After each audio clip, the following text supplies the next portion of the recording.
जय हिंद दोस्तों। आज एक बार आपका फिर स्वागत है एसएस एजुकेशन पाठशाला में। आज हम देखेंगे कि कक्षा 10th का लेसन नंबर 1 यूरोप में राष्ट्रवाद। इस लेसन के अंदर हम चर्चा करेंगे कि जो राष्ट्रवाद क्या होता है, राष्ट्रवाद क्या भावना क्या होती है, या जो राष्ट्रवाद की भावना सबसे पहले यूरोप महाद्वीप के अंदर फैली, वो किस देश के अंदर फैली, वो क्या परिस्थितियाँ थी या कंडीशन थी जो राष्ट्रवाद की भावना इस देश के अंदर फैली। तो इस पर सबसे पहले देखेंगे कि राष्ट्रवाद होता क्या है। यूरोप आपको अगर पता हो तो यूरोप एक महाद्वीप है, ठीक है। उसके बाद जो राष्ट्रवाद है, राष्ट्रवाद क्या है, ये राष्ट्रवाद यानी कि राष्ट्रवाद क्या होता है। इसका सिंपल सा मतलब होता है राष्ट्रवाद का, यानी कि अपने देश से लगाव रखना, अपने देश से प्रेम करना, यानी कि अपने देश के लिए कुछ करने के लिए तैयार रहना, मर मिटने के लिए तैयार रहना। इस प्रकार की जो भावनाएं होती हैं उसको हम राष्ट्रवाद कहते हैं। जैसे अब हम भारतीय हैं, तो जो सभी जो भारतीय हैं वो अपने देश से लगाव रखते हैं, अपने देश से प्रेम करते हैं, या अपने देश के लिए मर मिटने के लिए तैयार रहते हैं, ठीक है। अगर आपसे कोई अपने देश के बारे में कोई खराब कही, भाई भारत खराब देश है या अच्छा नहीं है, तो आपको गुस्सा आता है। क्योंकि यानी कि क्या है, अपने देश के प्रति लगाव रखना, ठीक है, उसी को हम राष्ट्रवाद बोलते हैं। यानी कि अपने देश से लगाव करना, प्रेम करना। जैसे कि हम अपने अपने माता पिता हो गए, भाई बहन यानी कि अपने छोटे बड़े, जिसको जिसको जो भी अपना होता है उसको लगाव रखते हैं, तो यानी कि हम उससे प्रेम करते हैं, उसके उसके प्रति अपना लगाव होता है। इसी प्रकार जो राष्ट्रवाद होता है, राष्ट्रवाद के अंदर देश की जनता देश से लगाव रखती है, देश से प्रेम करती है। देश के जो राष्ट्रीय गान हो गए, राष्ट्रीय गीत, जो अपना तिरंगा झंडा, उसका हम सम्मान करते हैं। ये सब भावनाएं, इनको ही हम बोलते हैं राष्ट्रवाद की भावना, ठीक है। ये होगी मोटी मोटी सी बात राष्ट्रवाद की, यानी कि राष्ट्रवाद होता क्या है। हाँ, एक आपसे रिक्वेस्ट है, अगर आपको चैनल अच्छा लगे, वीडियो अच्छी लगे, तो इस प्रकार वीडियो देखने के लिए चैनल को सब्सक्राइब कर लेना, ताकि इस प्रकार वीडियो आपको आगे मिलते रहे। उसके बाद देखते हैं कि जो राष्ट्रवाद की भावना सबसे पहले यूरोप महाद्वीप के एक देश फ्रांस, यानी कि जिसको हम फ्रांस है, फ्रांस देश के अंदर फैली। तो इसकी कंडीशन क्या थी। फ्रांस के अंदर एक क्रांति होती है। अगर आपने नौवीं में पढ़ा हो तो, जो सामाजिक की किताब है, नौवीं सामाजिक विज्ञान की, उसके अंदर पढ़ा हो तो 1789 के अंदर फ्रांस देश के अंदर क्रांति होती है, जिसको हम फ्रांस की क्रांति के नाम से जानते हैं, ठीक है।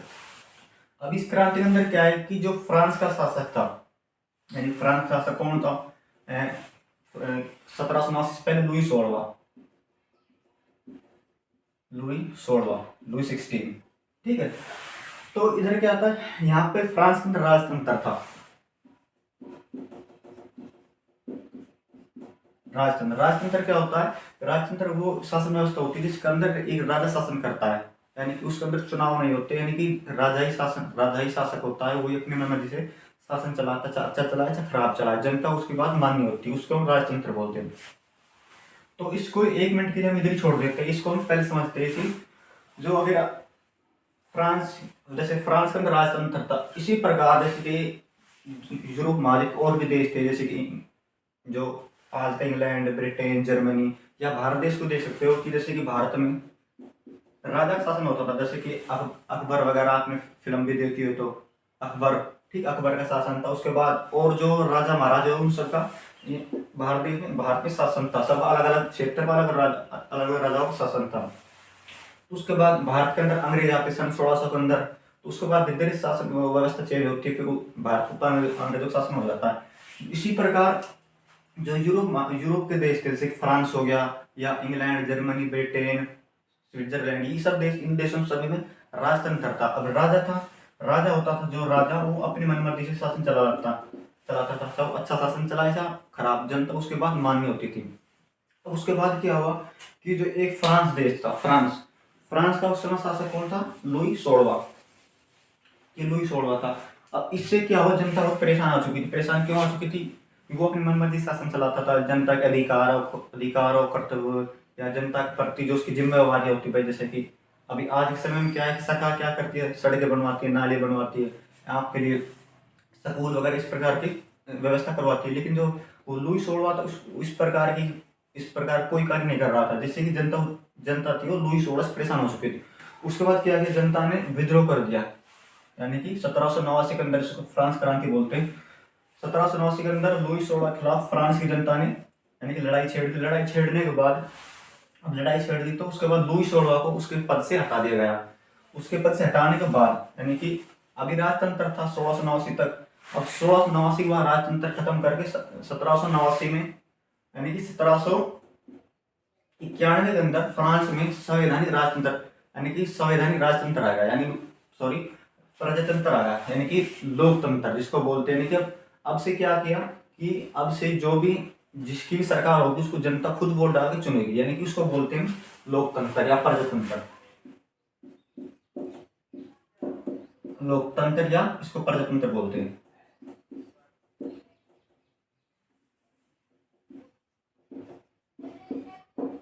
प्रजातंत्र की स्थापना कर दी गई यानी कि 1791 के अंदर, ठीक है।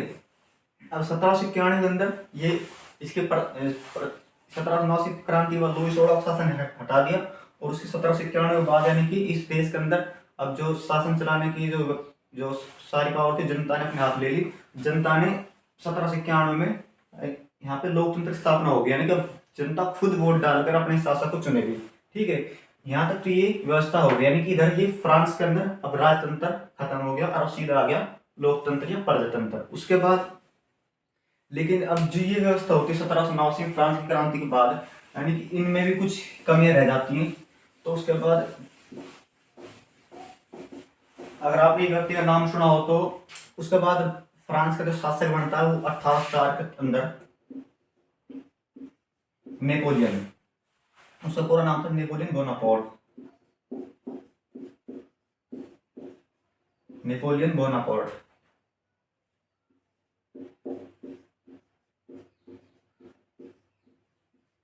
अब नेपोलियन बोनापार्ट जो फ्रांस का 1804 के अंदर शासक बनता है, यानी कि शासक बनता है वो। इससे पहले जो नेपोलियन था वो एकमात्र यानी कि सेना में था, सिर्फ सेना का अधिकारी था। उसके बाद अपनी सूझबूझ से 1804 के अंदर फ्रांस का शासक या राजा बन जाता है। अभी तो लोकतंत्र स्थापित हो चुका था, लेकिन अब 1804 के अंदर वापस नेपोलियन शासक बनता है। नेपोलियन शासक बनते ही उसके बाद वो क्या करता है, सबसे पहले तो राजतंत्र को वापस स्थापित करता है, राजतंत्र को, ठीक है। तो राजतंत्र स्थापित होगा कर दिया गया, ठीक है। अब राजतंत्र स्थापित होने से उसके बाद इधर क्या हुआ कि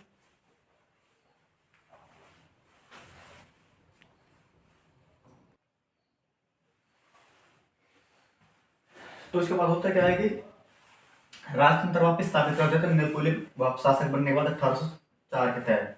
लेकिन जो ये जो नेपोलियन होता है वो वापस राजतंत्र स्थापित करता है, वो खराब यानी कि खराब राजा नहीं होता है, वो अच्छा राजा होता है, क्योंकि वो जनता के जो जरूरत होती है उनकी ध्यान रखता है, उस उनकी आवश्यकता अनुसार कार्य करता है।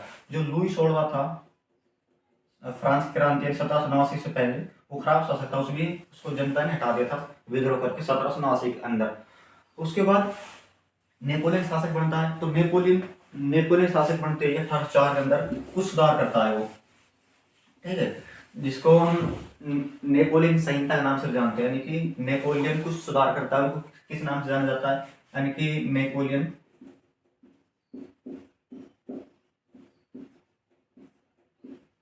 संहिता। यानी कि नेपोलियन के कुछ कानून थे, यानी कि इन कानून को बोलते थे नेपोलियन संहिता बोलते थे, या नेपोलियन कोड के नाम से जाना जाता है इनको। तो ये कद शुरू करता है वो 1804 में जब शासक बनता है, वो जब राजा बनता है। तो उसके अंदर करता क्या है कि अब वो कुछ सुधार करता है इसके अंदर कि भाई ये काम करेंगे ये नहीं करेंगे, तो वो जनता को यानी कि फ्रांस के अंदर कुछ सुधार करता है, जैसे प्रशासन सुधार करता है। यानी कि जो फ्रांस का क्षेत्र था जितना भी, यानी कि फ्रांस में जितना भी मान लो संपूर्ण मान लो फ्रांस है, तो फ्रांस का जितना भी कंप्लीट एरिया था, यानी कि संपूर्ण क्षेत्र के अंदर एक समान कानून व्यवस्था, यानी कि फ्रांस के जो जो पूरा क्षेत्रफल था, जितना क्षेत्र था, उसके अंदर एक समान कानून व्यवस्था।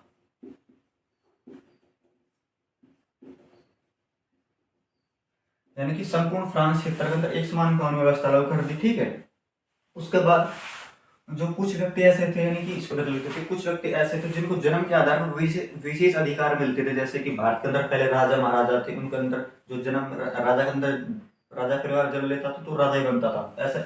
उसने ऐसे अब किया, क्या किया कि जो जन्म के आधार पर कुछ लोगों को विशेष अधिकार थे, यानी कि उनको विशेष अधिकार खत्म कर दिए,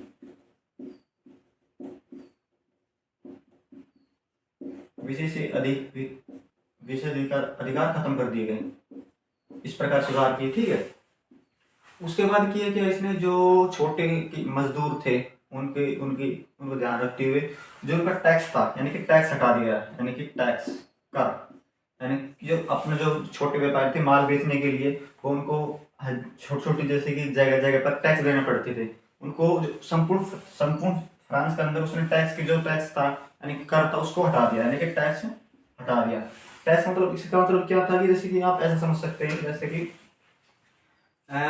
इसको आप हरियाणा समझ ले और इसको आप पंजाब समझ ले, ठीक है, ठीक है। उसके बाद इसको हम इस पास छोटा दिल्ली समझ लेते हैं। अभी मान लो दिल्ली से कोई सामान बना, ठीक है, उसके बाद उसको जाना है पंजाब के अंदर, तो इसके इधर टैक्स लगेगा। मान लो चीज़ 100 रुपए की बनी हो, तो 10 रुपये हमारा टैक्स लग गया, तो उस चीज़ महंगी होगी, 110 की होगी इधर।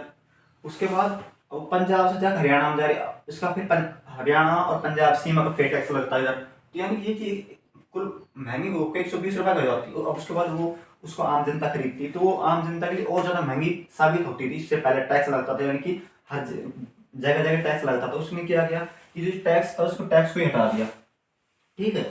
उसके बाद इसने क्या किया कि जो फ्रांस के अंदर, यानी कि जो माप तोलने के लिए तोल के जो बाट होते थे, यानी कि जो जिसे तोला जाता था सामान को, तोल और माप एक समान बना दिया, यानी कि जैसे कि अभी आप, जैसे कि 1 किलो में 1000 ग्राम होते हैं, कुल पता हो तो आपको 1000 ग्राम।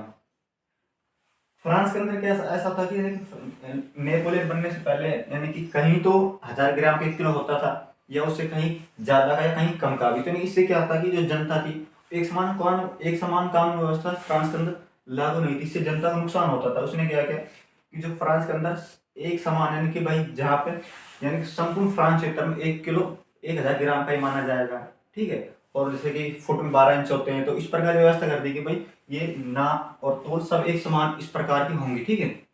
उसके बाद क्या किया इसने कि कुछ और सुधार किए, जैसे कि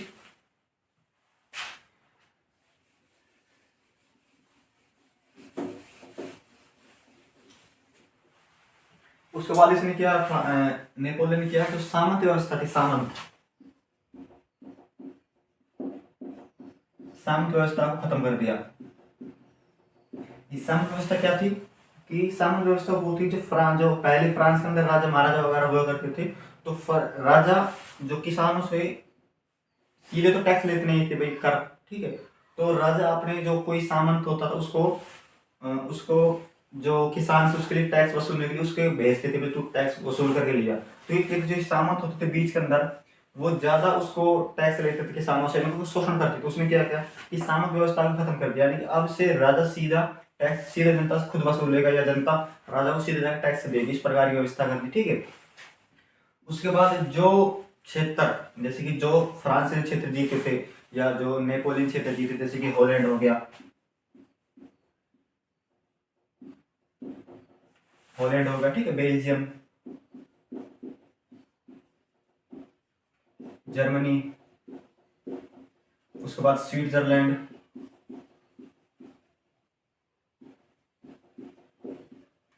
इन क्षेत्रों में भी जो जो फ्रांस जो नेपोलियन क्षेत्र जीते थे, इन क्षेत्रों में भी फ्रांस ने अपनी जो नेपोलियन संहिता थी, जो नेपोलियन सुधार किए, वो इन क्षेत्रों में भी लागू किए थे, ठीक है। तो ऐसे इस प्रकार क्या हुआ कि जो नेपोलियन था वो शासक बना, उसने अपने शासन काल में, यानी कि 1804 में शासक बना।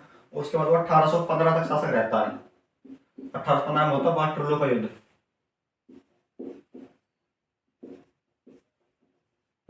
वाटरलू युद्ध होता है, उसके अंदर नेपोलियन हार जाता है और 1804 के अंदर शासक बनता है। आपसे सीधा पूछ सकता है कि वाटरलू का युद्ध कब हुआ था, 1815 के अंदर। नेपोलियन जीतता है या हारता है, तो नेपोलियन उसके अंदर हार जाता है। नेपोलियन शासक कब बनता है फ्रांस का, तो नेपोलियन शासक बनता है 1804 के अंदर। नेपोलियन संहिता कब आई, वो 1804 के अंदर आई थी। इसको तो यानी कि इसके अंदर हमने देखा कि नेपोलियन ने शासक बनते इस प्रकार सुधार करने से।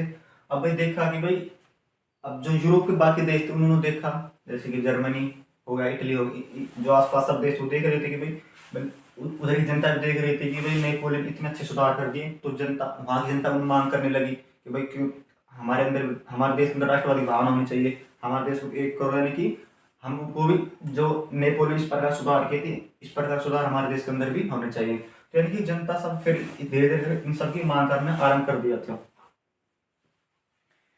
यानी कि कहने का तात्पर्य ये हुआ कि फ्रांस जब यूरोप के अंदर राष्ट्रवादी भावना आई, यूरोप के अंदर राष्ट्रवादी भावना आते ही सबसे पहले किस देश के अंदर आई? फ्रांस। फ्रांस में क्यों आई? फ्रांस का शासक लुई 16वां था, वो जनता में ये अच्छा नहीं कर, यानी कि अच्छा काम नहीं कर रहा था, तो जनता परेशान आ चुकी थी उससे। परेशान आने के बाद 1789 के अंदर जनता ने क्रांति करी। क्रांति करने के बाद जो लुई 16वां था उसको हटा दिया। उसको हटाने के बाद वापिस लोकतंत्र यानी कि प्रजातंत्र की स्थापना की।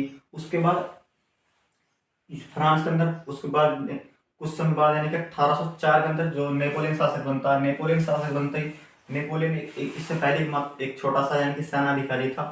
उसके बाद वो बहुत सी सुधार करता है जिससे कि जनता उससे बहुत खुश हो जाती है। ठीक है, तो जो मैं आपको अभी बताया ये सब उसने सुधार किए, लेकिन उसने कुछ खराब काम भी कर दिए जिससे जनता को थोड़ी बहुत परेशानी हो चुकी थी। जिन क्षेत्रों को उसने जीता, जैसे हॉलैंड, बेल्जियम, जर्मनी, स्विट्जरलैंड, इन क्षेत्रों में उसने क्या किया, समय के साथ धीरे धीरे करके टैक्स बढ़ा दिया। जो टैक्स कर लेता था वो क्या नाम, ये नेपोलियन, उसने टैक्स को धीरे धीरे करके बढ़ोतरी कर दी थी, यानी इसने कुछ गलत कार्य भी कर दिए थे, लेकिन जो नेपोलियन कार्य किए थे उससे उस फ्रांस की जनता थी, यानी कि जो उस क्षेत्र की जनता थी, बहुत खुश थी।